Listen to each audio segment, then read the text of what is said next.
Hello everyone, welcome to Internet Learning. Hope you all are doing well. So we were discussing the topic major crops of class 10 geography chapter number 4, and in this video we are going to take up another important major crop, that is millets. So millets जो है वो actually कोई एक crop नहीं है, बल्कि हम group of crops को मिला के millets की तरह रेफर करते हैं. मतलब बहुत सारी crops जो है वो millet के अंदर आती हैं. मिलेट का मतलब क्या है? इसको हिंदी में हम मोटा अनाज कहते हैं, इंग्लिश में इसको कोर्स ग्रेन भी कहते हैं. ठीक है, तो ये बेसिकली कैसा अनाज है? थोड़ा एक तरीके से ये ऐसे अनाज होते हैं जिनका सरफेस थोड़ा हार्ड होता है और ये थोड़े अनइवन सरफेस वाले होते हैं. तो मतलब जैसे फाइन ग्रेन होते हैं हमारे, वीट हो गया, राइस हो गया, उनके मुकाबले ये जो कोर्स ग्रेन है ये काफी इनका जो सरफेस है वो अनइवन होता है, खुरदरा रहता है और काफी टाइट रहता है, सख्त रहता है. और इन क्रॉप्स को, ये जो मिलेट्स हैं या कोर्स ग्रेन है, इनको बहुत ज्यादा रिफाइन नहीं किया जाता. जैसे वीट एंड राइस को क्या किया जाता है, उनके ऊपर बहुत ज्यादा रिफाइनिंग होती है, उनको बहुत ज्यादा रिफाइन करके हम तक भेजा जाता है. बट कोर्स ग्रेन में इतनी ज्यादा रिफाइनिंग नहीं होती, जो कि हमारे लिए अच्छी बात है, हेल्दी होता है. They have very high nutritional value. Coarse grain जो होते हैं इनमें बहुत ज्यादा न्यूट्रिशंस होते हैं. For example, ragi is very rich in iron, calcium, other micronutrients and roughage. अब एग्जाम्पल के तौर पर रागी जो है वो एक ऐसा ग्रेन है जो कि बहुत ज्यादा रिच है आयरन में, कैल्शियम एंड बहुत सारे जो दूसरे माइक्रो न्यूट्रिएंट्स हैं उनमें काफी ज्यादा रिच है रागी. इसके साथ साथ रागी जो है रफेज में भी रिच है. रफेज मतलब जिसे फाइबर रहता है, जिसे हम चोकर कहते हैं, और ये जो फाइबर या रफेज है ये डाइजेशन में बहुत ज्यादा हेल्प करता है. तो रागी इस तरीके से काफी ज्यादा अच्छा रहता है हमारी हेल्थ के लिए. Jowar is the third most important food crop with respect to the area and production. अब हमने देखा था कि हमारी जो टू मोस्ट इंपॉर्टेंट क्रॉप्स हैं, राइस देन व्हीट, ये दो ऐसे क्रॉप्स हैं जो कि सबसे ज्यादा खाए जाते हैं, उगाए जाते हैं. अब थर्ड नंबर पे आता है ज्वार. ज्वार जो है ये ऐसी क्रॉप है, एरिया के मामले में, मतलब कितने बड़े एरिया पे उगाया जाता है, कितने बड़ी जमीन पे, कितनी ज्यादा जमीन पे उगाया जा रहा है, प्लस कितनी प्रोडक्शन है, क्वांटिटी के मामले में भी जो ज्वार है वो थर्ड क्रॉप है. It is a rain-fed crop mostly grown in the moist areas which hardly needs irrigation. अब ये जो मिलेट्स वगैरह होती हैं, स्पेशली हम यहाँ किसकी बात करें? ज्वार की. तो ज्वार जो है ये रेन फेड क्रॉप है.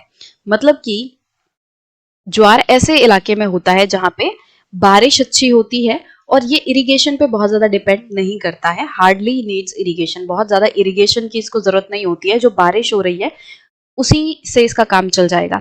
तो it is grown mostly in moist area. ज्यादातर इसको कहाँ उगाया जाता है? गीले इलाकों में उगाया जाता है. गीले इलाके से मतलब क्या है? ऐसे इलाके जहाँ पे बारिश अच्छी मात्रा में आती है, जहाँ की जमीन लगभग गीली ही रहती है बारिश की वजह से.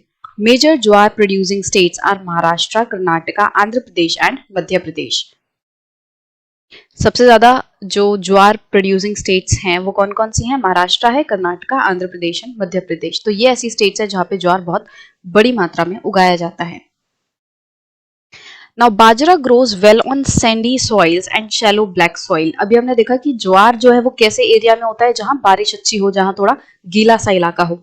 वही अगर हम बाजरे की बात करें तो बाजरा जो है इसे बहुत ज्यादा पानी नहीं चाहिए, ये सूखे इलाके में भी हो जाता है. जो सैंडी सॉइल रहती है, मतलब कि ऐसी सॉइल जो थोड़ी रेतीली है, जैसे राजस्थान वगैरह में बहुत ज्यादा पानी नहीं होता, तो वहां के लोग बाजरा बहुत उगाते हैं, क्योंकि राजस्थान का जैसा सूखा सा इलाका है, सैंडी सॉइल है, रेतीली सी जमीन है, उसमें बाजरा इजीली उग जाता है. वहां पे जो बाजरा है वो पानी की बहुत ज्यादा रिक्वायरमेंट नहीं है बाजरे को उगाने के लिए, इसीलिए सूखे इलाकों में, सैंडी सॉइल वाले इलाकों में बाजरा उगाया जाता है. और शेलो ब्लैक सॉइल में भी बाजरा उग जाता है. ब्लैक सॉइल वो भी कैसी? बहुत ज्यादा गहरी होने की जरूरत नहीं है. जैसे मान लो ये जमीन है, बहुत मोटा लेयर ब्लैक सॉइल का ना हो तो भी चलेगा. शैलो मतलब कि पतला सा लेयर भी होगा ब्लैक सॉइल का, तो भी जो बाजरा है वो उग जाएगा.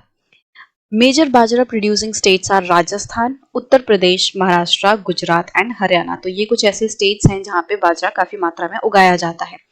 रागी is a crop of dry regions and grows well on red, black, sandy, loamy and shallow black soils. अब रागी जो है वो भी कैसी क्रॉप है जो कि लगभग सूखे से इलाकों में होती है, ड्राई रीजन्स में होती है. और ये कैसी सॉइल पे अच्छे से उग पाती है? रेड सॉइल पे, black, Sandy soil, loamy soil, and shallow black soil. अब ये कौन कौन सी सॉइल है? रेड सॉइल, येलो सॉइल होती है, ब्लैक सॉइल। अब ये सारी जो सॉइल है इसको हम पिछले चैप्टर्स में पढ़ चुके हैं। अलग अलग तरीके के जितने भी सॉइल्स थे हमने उनको डिस्कस कर चुका है। तो आई होप कि आपको ये क्लियर होगा कि रेड सॉइल कैसी होती है, ब्लैक सॉइल कैसी होती है।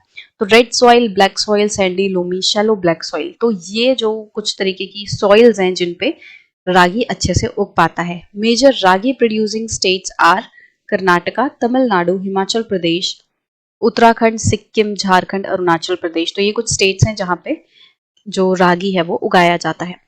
तो मेजरली इसमें थोड़ा सा फैक्चुअल है, क्योंकि अगर आपको स्टेट्स के नाम याद करने पड़ेंगे इसमें, क्योंकि जैसे एमसीक्यूज वगैरह आ जाते हैं कि इनमें से कौन सी ऐसी स्टेट है जहाँ पे ज्वार उगाया जाता है या बाजरा उगाया जाता है। तो इस तरीके से आपको स्टेट्स के नाम जो इस बुक में या जो इस पैराग्राफ में दिए हुए हैं वो आपको सही से याद करने होंगे, क्योंकि ये इंपॉर्टेंट स्टेट्स हैं।